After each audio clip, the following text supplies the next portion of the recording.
मनुष्य की एक विशेष प्रवृत्ति होती है, वो कभी स्वयं से संतुष्ट नहीं रहता, कभी स्वयं से प्रसन्न नहीं रहता। जो है उससे अधिक पाना चाहता, जो पा लिया उससे आगे बढ़ना चाहता, अपने जीवन में बदलाव,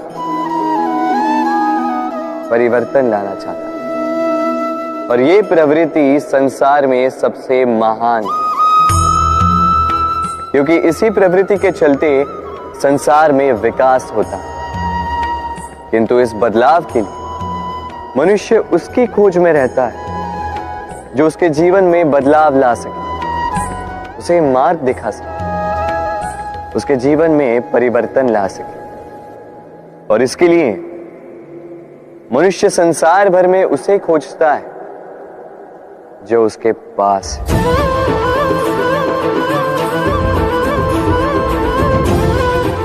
बताइए कौन? यदि कोई आपका जीवन बदल सकता है तो दर्पण देखिए। वो आप स्वयं है जो आपका जीवन बदल सकते हैं। वो आप स्वयं है जो स्वयं को मार्ग दिखा सकते हैं, जीवन में बदलाव ला सकते हैं, परिवर्तन ला सकते हैं। इसलिए पहचानिए अपनी भीतर की शक्ति को और विश्वास कीजिए कि इस संसार में आपसे अधिक शक्तिशाली और कोई नहीं। जीवन बदल जाएगा, और अंधविश्वास का नहीं, आत्मविश्वास का हाथ थामे आपकी समस्याएं स्वतः दूर हो जाएंगी। मन बड़ी ही विचित्र कृति है। ये मन शरीर के किस अंग में बसता है कोई नहीं जानता, किंतु संपूर्ण शरीर इस मन की इच्छा साकार करने के लिए प्रयास करता रहता है। अब यदि मन कुछ खाने का करे तो व्यक्ति उसकी वनो उपवनों की इच्छा साकार करने का माध्यम ढूंढता रहता है। अब यदि मन किसी को शत्रु समझ ले तो व्यक्ति उसे नष्ट करने का हर संभव प्रयास करता है। अब यदि मन किसी से प्रेम करे तो उसकी प्रसन्नता के लिए हर सीमा लांघने के लिए सज्ज रहता है। परंतु जीवन सुखद हो, इसके लिए आवश्यक है कि मन खाली हो। इस बांसुरी की भांति भीतर कुछ भी नहीं, न राग है न द्वेष, तब भी तार छेड़ने पर स्वर निकलता है। इसी प्रकार मन को भी भावनाओं से मुक्त रखना आवश्यक है। स्मरण रखिए,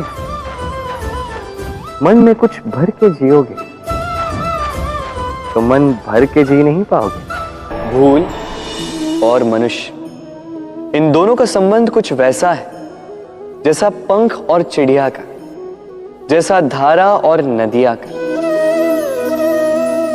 यदि भूल मनुष्य के स्वभाव का इतना महत्वपूर्ण अंग है तो आप सोचिए, इस पर लज्जा क्यों?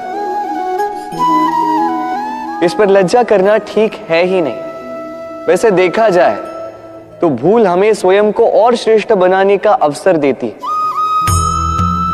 पहले से अच्छा प्रदर्शन करने की प्रेरणा देती है। अब कदाचित आप में से कुछ इस बात से सहमत नहीं हो, क्योंकि बहुतों की दृष्टि में भूल दोष को जन्म देती है, दोष अपराध को, और अपराध के लिए क्षमा नहीं, दंड मिलना चाहिए। किंतु क्या आपने कभी सोचा है कि ऐसा क्यों होता है? क्या कारण है इसका? इसका कारण है भूल स्वीकार करने से बचना। यदि आप कोई भूल करोगे और उसे स्वीकारोगे नहीं तो वो भूल दोष में बदल जाएगी, और वो दोष अपराध। तो साहस रखिए, अपनी भूल को स्वीकार करना अपनी भूल को सुधारने की दिशा में सबसे पहला कदम होता है। और स्मरण रखिएगा, यदि कुछ अपराध है तो वो है समय पे अपनी भूल ना स्वीकार। हमारा शरीर प्रकृति की सर्वोत्तम रचना है। जो अंग, जो तत्व हमें मिले, उन सब का अपना अपना एक संदेश है। दो आंखें दी हैं देखने के लिए, दो कान दिए हैं सुनने के लिए, नथुने भी दो हाथ दिए हैं दोहरा परिश्रम करने के लिए। किंतु जीव केवल एक। उस पर भी नुकीले बलिष्ठ दांत दिए उनकी रक्षा के लिए। कभी सोचा है क्यों?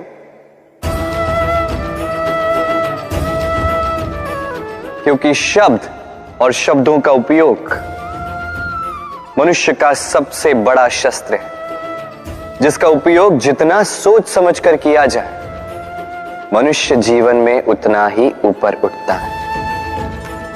तो समझे ना? देखो, सुनो, समझो अधिक, बोलो कम। मनुष्य का स्वभाव है कमाना, संग्रह करना, फिर चाहे वो धन हो, नाते हो, संबंध हो या हो प्रसन्नता। परंतु क्या आपने कभी सोचा है, नियति ने यह संग्रह करने की प्रकृति मनुष्य में क्यों डाली? एक बीज से पौधा पनपता है, उसके भोजन से फल संग्रहित होता है। क्यों? इसलिए ताकि वृक्ष उसे स्वयं खा सके? नहीं, बल्कि इसलिए ताकि वो भूखे जीवों में बांट सके। अब आप पूछेंगे कि इसमें वृक्ष का क्या लाभ? लाभ है, क्योंकि जो बांटता है वो मिटता नहीं। जो फल ये जीव खाते हैं वो उसके बीजों को वातावरण में बिखेर देते हैं, जिससे जन्म लेते हैं नए वृक्ष। उसकी जाति, उसका गुण, उसकी मिठास अमर हो जाती है। इसलिए स्मरण रखिएगा, अमीर होने के लिए एक एक क्षण संग्रह करना पड़ता है, किंतु अमर बनने के लिए एक एक कण बांटना पड़ता है। कभी बरगद के वृक्ष को देखा है? कितना विशाल होता है। कभी कभी भय लगता है कि इन भारी डालों का बोझ ये तना सह भी पाएगा या नहीं। भय लगता है कि कहीं ये वृक्ष टूट कर न गिर जाए, किंतु नहीं। समय पड़ने पर शाखाओं से निकलने वाली ये बेलें धरती की ओर बढ़ती और फिर स्वयं जड़ बनकर इस वृक्ष को सहारा देती। इसी प्रकार जो परोपकार करते हैं, सत्कर्म करते हैं, उन्हें स्वयं के लिए चिंतित होने की आवश्यकता ही नहीं, क्योंकि उनके कर्म ढाल बनकर उनकी रक्षा करते हैं। इसीलिए जीवन में सहारे की नहीं, कर्म की चिंता कीजिए।